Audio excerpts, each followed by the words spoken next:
एक ऐसे visionary leader जिन्होंने न सिर्फ अपने बिजनेस एम्पायर को नए हाइट्स पे पहुंचाया, बल्कि देश और दुनिया को भी अपने काम से प्रभावित किया। जी हाँ, हम बात कर रहे हैं रतन टाटा जी की, जो टाटा ग्रुप के चेयरमैन रह चुके थे। रतन टाटा ने अपनी स्कूलिंग मुंबई के cathedral and John Canon school से की। उसके बाद उन्होंने यूएस के कॉर्नेल यूनिवर्सिटी से आर्किटेक्चर और स्ट्रक्चरल इंजीनियरिंग में ग्रेजुएशन किया और फिर हार्वर्ड बिजनेस स्कूल से एडवांस मैनेजमेंट प्रोग्राम किया। जब बात एजुकेशन की हो तो रतन टाटा हमेशा एक फोकस्ड और डेडिकेटेड स्टूडेंट रहे। उनका इंटरेस्ट शुरू से ही इंजीनियरिंग और डिजाइन में था, जो बाद में टाटा मोटर्स के डिजाइन इनोवेशंस में दिखा भी। अगर वीडियो देखने में मजा आ रहा है तो टेक इन्फो को सब्सक्राइब करके नोटिफिकेशन भी ऑन कर लें। रतन टाटा ने अपनी जर्नी टाटा ग्रुप के साथ 1961 में स्टार्ट की थी, वो भी अपनी ही कंपनी में एक ट्रेनी इंजीनियर के रूप में टाटा स्टील जमशेदपुर में काम किया। ये बात तो सच है कि उन्होंने अपनी जर्नी बॉटम से स्टार्ट की थी, बिल्कुल किसी और एम्प्लॉय की तरह। हार्डवर्क करते हुए उन्होंने लीडरशिप स्किल्स को प्रूव किया। 1961 से लेकर 1991 तक रतन टाटा टाटा ग्रुप के अलग अलग डिपार्टमेंट्स में काम करते रहे और धीरे धीरे अपना इम्पैक्ट दिखाते रहे।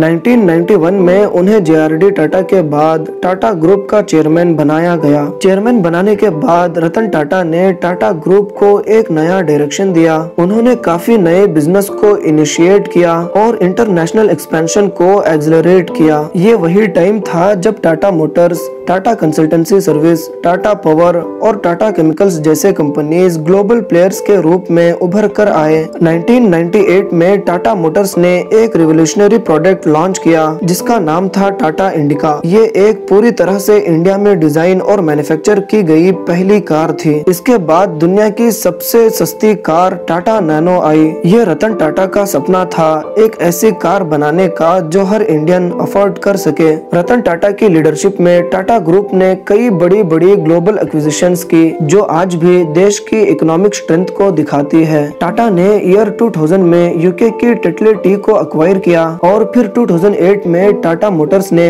जागवार और लैंड रोवर को खरीद कर एक हिस्टोरिक डील की। सिर्फ इतना ही नहीं, टाटा ने ब्रिटिश स्टील कंपनी कोरस को भी अक्वायर किया। ये सब एक्विजिशंस टाटा ग्रुप को एक ट्रूली ग्लोबल कंपनी बनाते हैं। रतन टाटा का सिर्फ बिजनेस में ही नहीं, फिलैंथ्रोपी में भी बहुत बड़ा योगदान है। टाटा ग्रुप के प्रॉफिट का एक सिग्निफिकेंट पोर्शन टाटा ट्रस्ट के थ्रू चैरिटेबल कामों में लगता है, चाहे एजुकेशन हो, हेल्थ केयर हो या रूरल डेवलपमेंट। टाटा ट्रस्ट ने इंडिया के कई एरियाज में अपना इम्पैक्ट दिखाया है। उन्होंने पर्सनल लेवल पर भी काफी कंट्रीब्यूशंस दिए हैं, जैसे कि हार्वर्ड बिजनेस स्कूल के स्कॉलरशिप प्रोग्राम्स के लिए। और जब भी देश पे कोई मुसीबत आई, रतन टाटा ने हमेशा हेल्प के लिए हाथ बढ़ाया। रतन टाटा की पर्सनालिटी की एक खास बात उनकी सिंप्लिसिटी थी। उन्होंने कभी अपने सक्सेस को अपने ऊपर डोमिनेट होने नहीं दिया। उनके रिटायर होने के बाद भी उनका इन्फ्लुएंस टाटा ग्रुप और इंडियन बिजनेस कम्युनिटी पर बरकरार था। उन्होंने अपनी जिंदगी को काफी सिंपल रखा था और जो उनके बिजनेस और फिलैंथ्रोपी के थ्रू लेगेसी थी, वो आज भी सबके लिए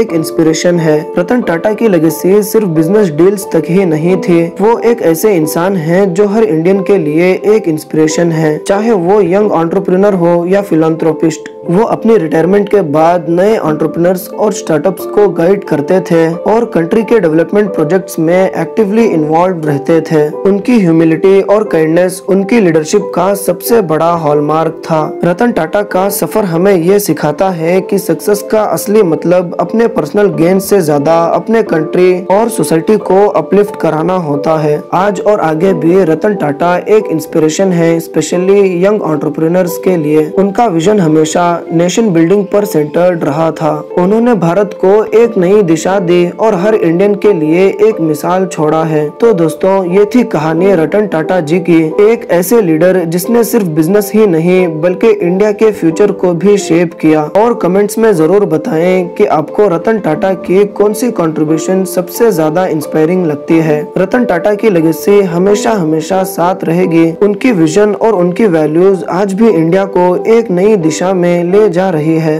उम्मीद है आपको ये वीडियो बेहद पसंद आई होगी। मिलते हैं फिर अगली शानदार वीडियो में।